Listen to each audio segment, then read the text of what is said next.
Somebody on my Facebook page recently asked me this question, who are you? And I began to think about it. The simple answer to that question is that I am nobody and I'm no one.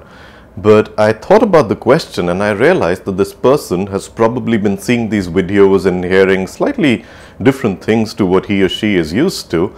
And this question pops up in his mind because that's not the way his or her or your mind is trained to think. And this question pops up as to who is this person? And I realized that the real question that he or she was asking me is not who I am. The real question is as to why am I or why are you not able to see what I'm saying or think of things in a manner that I'm trying to portray here. So the real question that you are asking is of yourself as to who am I or who are you? And you see, we live our lives in a certain way, going about things, going about our achievements and our daily lives and having a certain bit of an end result in mind. And sometime in life, we come to this point where we begin to question as to whether this has really got us the fulfillment that we were looking for, whether it has really got us the happiness that we were seeking. And this question begins to pop in everyone's mind as to who am I? What is the point of this existence? And I'm trying to today answer this question as to who you are or who I am with a very blunt truth examination. You see, all of us are born, all of us are raised in a certain way. And everything around us that we know today has been fed into our minds. From the moment we were born to our education, to school, to college, what we know about science or what we know about history, what we know about geography, what we know about music, about arts, about culture, about societies, or about religion, about God, about spirituality, about a sense of nationalism, what is pride, what is achievement, what is success. These are not your own concepts. This was taught to you right from the moment you were born, from you were 2 years of age and growing up there. Your teachers, your parents, your friends, the society, the world fed these concepts into us. And who we are today is nothing but an imitation of whatever was told to us.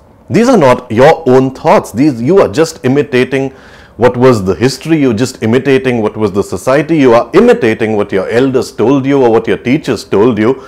You never really thought about the truth of these things. You never thought about the truth of what religion is. You never thought about the truth of what God is. You just assumed whatever was sent to your mind is the truth, and we started living like that in a life of a conformist. We started imitating, we started conforming to the ways of the world and brought down our lives to a very selfish triviality. What's a selfish triviality? That I am bothered about my own existence, survival, success, achievement, and that's the way that life is. Life is wonderful when you become someone, a man of power, a woman of substance, someone irrelevant, and that is a selfish triviality because we haven't really inquired the truth behind what we were taught. We just took it at face value, started imitating, became a conformist, but we never really found out the truth if someone was telling us the truth. Yes, some of us don't conform. We tend to rebel and we create these revolutions as to let's change the way of the world or let's change the thinking. But that outward revolution that we do brings about no change. You see, a revolution of non-violence doesn't lead to a non-violent society. A revolution against wars or a revolution through war doesn't lead to any peace. The outward revolution doesn't create change. It's the inner revolution of questioning the conformity. It's the inner revolution of questioning this imitator who doesn't know a damn thing of his own. It's that questioning of inner revolution that has any chance of creating a change. At the center of us, in the heart of hearts, who you are is an absolute nobody. You are just a part of this whole wide ocean of humanity, but you don't see that.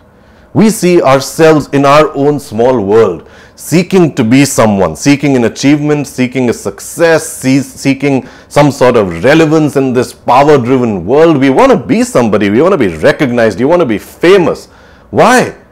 Because we have this sense of immortality taught to us as well while we were growing up. We have a concept of immortality. We want to be remembered after we are gone. We want to be remembered for things that we do.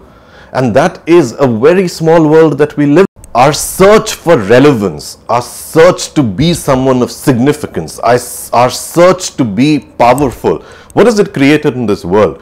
It's created violence, it's created wars, it's created destruction, it's created unhappiness, it's created unfulfilled lives.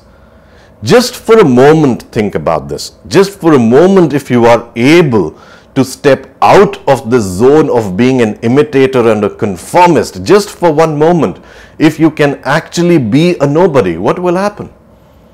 You will suddenly realize that everything, every single thing that you know today, every single thing that you believe in today, every single thing that you value today is not your own. It's just a conformist. It's just an imitation. It's just not your own. And when you are able, or if you can for a moment, step out of this knowledge bank, and if just for one moment you can step out, you will realize that you are a nobody. You have no thought, you have no substance, you have no feeling, and in that nobody, and in that space of realizing that you're nobody, perhaps you will discover the truth that you are just one of humanity, you are just one of the nature. And in seeking relevance, you have created a whole sea of problems that would never otherwise have been there. The truth that who you are is actually no one, is insignificant, is irrelevant. And if you can live with that, and if I can live with that, that's when the inner revolution happens, and that's when the world changes.